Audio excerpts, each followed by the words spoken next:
Hi, I'm Miles Brandman, and this is the 2019 Jaguar I-Pace. It's Jaguar's first all-electric model, and I would argue it's the first real luxury electric vehicle. So let's take a look. All right. Why am I calling this the first real luxury electric car when BMW and Tesla have both been making electric models for a while now? Well, that's because I don't actually see the BMW i3 as a real electric car. The fit and finish just isn't there. It's a style and a trendy move from them, but not on the luxury standards that they have with their other products. Tesla, meanwhile, certainly has the technology and the convenience features that luxury buyers want, but again, the fit and finish is just not up to the standards that they expect. Jaguar then comes in with the I-Pace and it shows what a real traditional luxury automaker can do in this new space.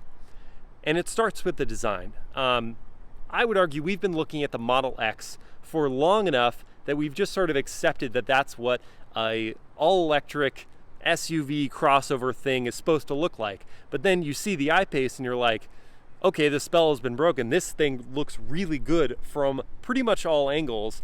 And you can kind of see how the Model X is kind of an amorphous thing where this really has curb appeal. So I'll start up at the front and kind of go through the design characteristics. We have, of course, Jaguar's corporate grille, and this isn't just for looks. It's actually working to cool the heat extractors on the vehicle, and then these air channels on the side, and a carbon fiber appearance package that's optional in this car. And I should say this is the HSE version of the I-Pace. There are 3 different levels. There's the standard base car, there's the SE, HSE. Actually, there's 4 because right now there's a first edition model that has some specific things for just the first model year of the I-Pace. Now the car just kind of shut itself off for a second, but you could see for a little while the signature LED daytime running lights and the LED headlights. And then you have this air hood scoop on the top that's helping with the car's really slippery coefficient of drag. It's just 0.29, which is very much like a car's, even though Jaguar classifies this as a crossover, much like Tesla classifies its Model X as a crossover. It kind of looks like a hatchback to me, but I'll let you be the judge of that one. This one is riding on the biggest wheels you can get for the I-Pace. These are 22 inches, and they're kind of cool. They've got these carbon fiber design to them, but they really limit the ride quality, or they diminish the ride quality. When you have the standard 18-inch wheels or the 20-inch wheels that are also optional, with thicker sidewalls, I'm talking about the tire on the car, it creates a cushion, so as you go over bumps, it's not as harsh in the cabin. Now the car is riding on air springs, and that really helps smooth out the ride, but there's only so much you can do when you're riding on wheels that large. So if it were me, I would go with the 20-inch options. Still get plenty of sidewall, and it still looks big and modern on the vehicle. Let me show you the profile again, so you can really kind of see the slippery shape of the car. It's kind of a lower front end, and unlike Jaguar's typical design language, it's a short little overhang at the front and rear, and they push those wheels all the way to the ends of the vehicle for 2 reasons. One, it helps with stability, so when you're cornering, having a longer wheelbase helps you feel like you have stability in the car, and it also is a function of the fact that there is no engine, and so they could do this and they could put the battery in the floor, and that's exactly what they did, which lowers the center of gravity and helps it have a 50-50 weight distribution, which is perfect as it's typically known for road handling. You can see it's a really gradual slope to the roof line and a high belt line up at the back, these really big haunches on the car, and it's got a defined curve on each wheel arch. I think it's pretty neat. Here at the back, and this is kind of like a point of contention for some people, it kind of changes. So it's very curvaceous up at the front and side, and then at the back it gets really sharp. And there's one reason for that from a design perspective, design and functionality, is the kind of cut back end helps it have that lower coefficient of drag. It really helps in a wind tunnel. But from an aesthetic perspective, it changes the whole physique of the car, and I'm not sure I love it, but it at least has some appeal, whereas if I was going to compare it to the Model X is kind of just this shape. This has defined curves and these kind of sharp angles to it at the back. These are also LED light signatures. And then back down here you have, I think this is a faux vent. Yeah, that's not really a functional vent. It's just a stylistic thing. And a diffuser helping smooth the air passing under the car as well as the air going over it. There's also a spoiler back here, again helping with the aerodynamics, and it also looks cool. You can see here it's the EV400 all-wheel drive model. All the I-Paces are EV400s right now. There may be an entry-level model and there may be a quicker model to kind of compete with Tesla's Model X P100 down the road, but for right now you're all getting the EV400. Now I'm going to open up the trunk so we can show that.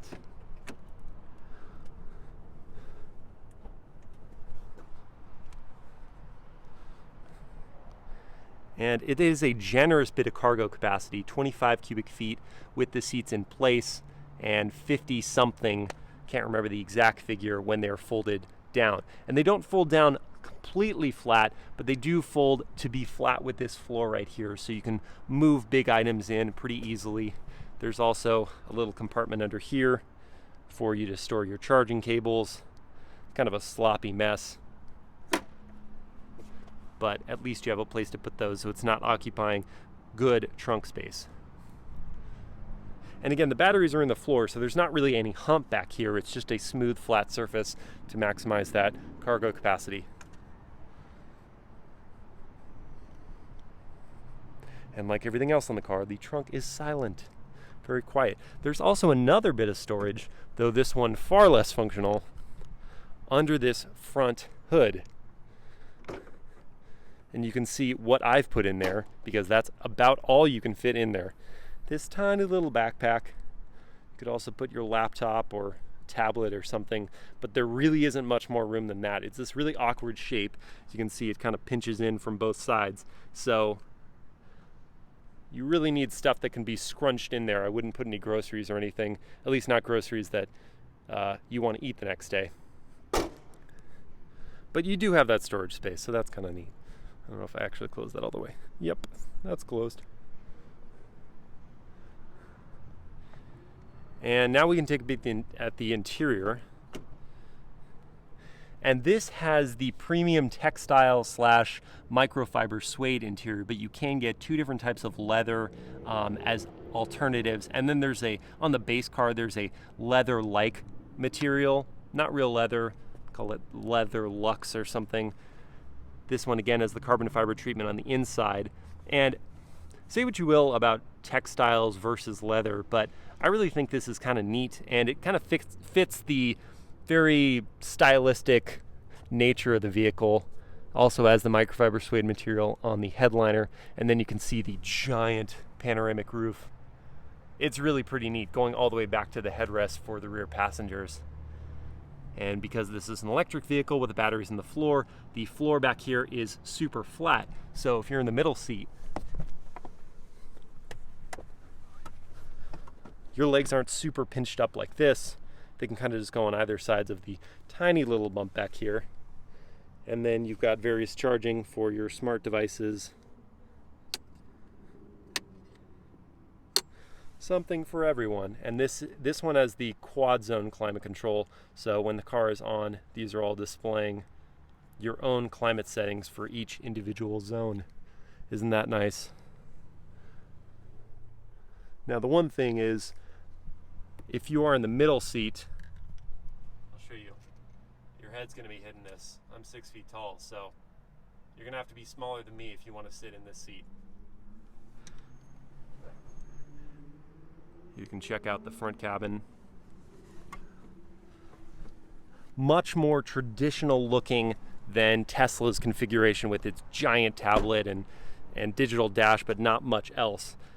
Jaguar, meanwhile, has its own individual settings for so many different things. And I'm gonna hop in and turn the car back on because it turned itself off because it didn't want to sit forever. This is what the key looks like.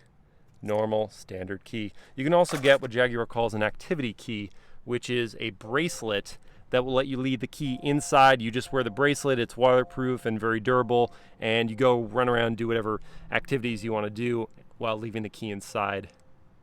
So here we have a fully digital driver display. It's reconfigurable as you will. And it's going to beep in me while the doors are open, so I'm going to close that. The premium the microfiber suede is wrapped all around the steering wheel in this model. It's leather on all other models. These have haptic feedback, so they respond to just your touch. You don't have to actually press any buttons. And then this is a scroll wheel for your volume. Lane keeping assist is over here. That's standard on the car. Optional driver assistance features like adaptive cruise control and blind spot monitoring and other things like that are available, but standard is the automatic emergency braking for low speeds. A high-speed version of that is also optional. And rear cross traffic alert. Those techno functions. These are pretty neat. You've got this 10-inch screen up here and then a 5.5-inch screen down here.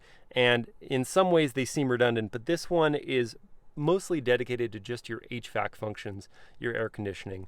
But you can flip between the modes, turning things on individually, just to adjust the seats if you want those heated, and then these displays change. Now, if you want to just go to your normal climate control, then you can turn the dial as so. It has a cool animation, visually spectacular.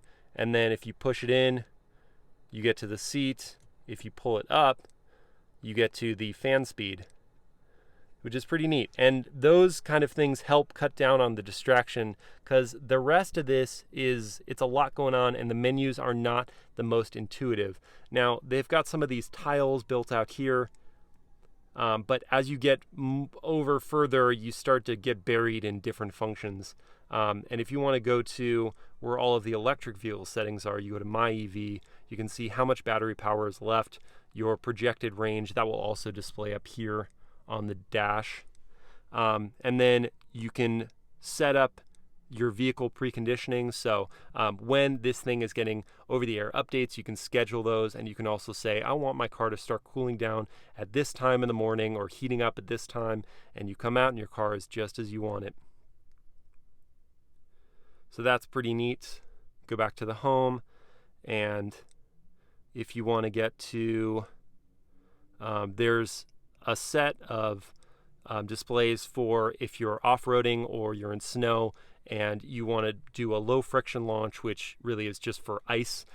It's set up to do that. If you want to go off-roading, it will show you how it's distributing the power so you're not losing grip. There are various drive modes. There's an eco mode. There's ADSR, which the acronym escapes me, but it's effectively the all-wheel drive system optimized for slippery conditions. Then there's a dynamic mode, which quickens throttle response, adds some artificial weight to the steering wheel, and that's about it. There are also, and this is more the main functions in the car, there are two basic settings here for vehicle creep on or off. Basically, if you're in a standard gas-powered car with an automatic transmission, you take your foot off the brake and the vehicle just starts to creep forward. So this mimics that. You can turn it off, though, so you can basically come to a stoplight, come to a full stop, take your foot off the brake, and you're not going anywhere. You'll just sit there. Then there's regenerative braking. That is recouping energy for the battery when you take your foot off the gas or when you're applying brake pressure. So you have two settings for that. You've got a low setting, and so when you take your foot off the gas, it's only just going to add a little bit of resistance. But then there's a high setting, so when you take your foot off the gas, it's almost like you could drive this car with just that one pedal because it's applying such resistance. You're coming to a stop almost, and in some cases coming to a complete stop after you take your foot off the gas. It's very much, if you ever have ridden a motorcycle, it's very much like the engine braking on a motorcycle, much more aggressive than a manual transmission car's. There's a look at the interior, and you can see the visibility out the back window is not great. There's a giant blind spot over there. That gets annoying, and seeing out of that rear window doesn't really matter how you adjust the seat. You're only getting a sliver out through that window. Textile material all throughout.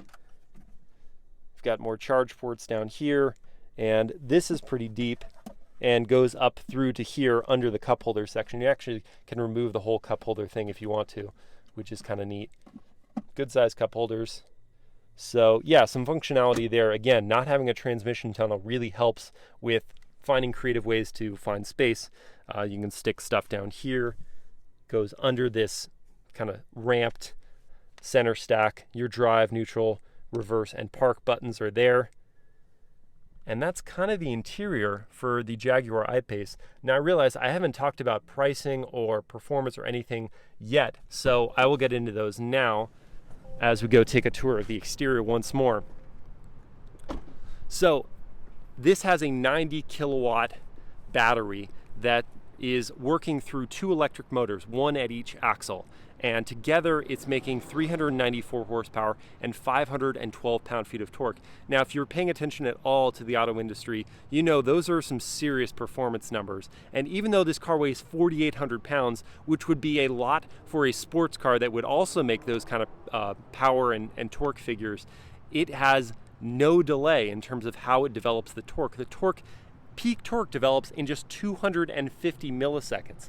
That's instant as far as anyone is concerned. And so 0 to 60 takes just 4.5 seconds. Top speed is a much more meager 124 miles per hour. So if you're gonna go do some drag racing, I would keep it to just a quarter mile. The range on the vehicle, another really important figure, is 234 miles. And if you're gonna compare that to the Tesla Model X, you're gonna wanna compare it to the Tesla Model X 75D, which has 237 miles. So effectively the same range for the vehicle. And that range is just a number. It really depends on how you drive this car. You're either gonna get somewhere right on line with that, or you're going to be so far off, way under it, because if you drive this car quickly, regularly, and you don't use a lot of regenerative braking, and basically you're just driving inefficiently, you're going to get something under 200 miles every single time, and you're constantly going to be looking for a charging station, and it's just going to get annoying. Now, of course, Tesla's Model X 100D has 300 miles of range. So you know, until Jaguar comes out with a bigger battery version of this, they can't compete with total available range. But then you start talking about price, and once again, the I-Pace becomes way more attractive. It is $70,000 to start before any federal or state incentives. Tesla's Model X 75D, the cheapest Model X you can buy, by comparison, is $80,000 to start. So you're already saving money out the gate. Now, granted, the Tesla Model X has a few more standard convenience features than the I-Pace, but 10 grand is a lot of ground to make up in terms of adding different things to your I-Pace. So this one, as equipped, is $90,000, but it's got every bell and whistle effectively that you can add to the car. I spec'd one up and I got to about $83,000. So I think in that kind of realm, it's a very attractive price point for the vehicle. And again, that's before your federal and state incentives. And federal incentives are going to change at the end of this year. So if you're considering this car, I would put an order in ASAP. Heck, if you're considering any electric vehicle, go put that in ASAP so you can get the max federal incentive before that changes. Charging. This is sort of a tricky situation because it really depends on where you live. If you're in a major metropolitan area, charging is really not going to be a problem. You're either going to have DC fast charging at 50 kilowatts per hour or 100 kilowatts per hour, and this car, the I-Pace, is going to recoup 80% of its battery capacity at a 50 kilowatt per hour charging station in just an hour and a half. If you're at a 100 kilowatt per hour charging station, of which there are much fewer, it'll be just 40 minutes to recoup 80% of your battery. If you're trying to get 80% from your home outlet, first of all, don't even try to plug it into a 120 volt outlet, like a basic outlet. It's going to take you 2 days effectively to fill it up. If you have a 220 volt outlet, it'll take you 10 hours to plug it in and get 80%. So if you left it overnight, for example, you'd probably wake up with plenty of charge to get you to and from work, no problem. But this, and here's an argument for Tesla. Tesla's supercharger network filled with 120 kilowatt per hour chargers boost their cars back to 80% in something like 30 minutes. It takes no time at all to get 80% of your charge at a supercharger. Whereas the I-Pace, it just is going to take so much longer on average than if they had a supercharging network.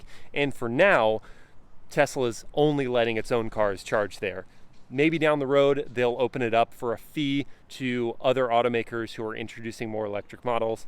But for now, you've only got the DC fast charging from ChargePoint and those other commercial DC fast chargers. So that is the Jaguar I-Pace, ladies and gentlemen. 70,000 bucks, 234 miles of range, 0 to 60, 4.5 seconds. And yeah, I mean, what else can I say? It's a really attractive all-electric model, and I would argue it's a real luxury product, whereas what we've seen thus far from BMW and Tesla has been pseudo-luxury products, but not the real deal. Okie dokie. Thanks for watching, guys.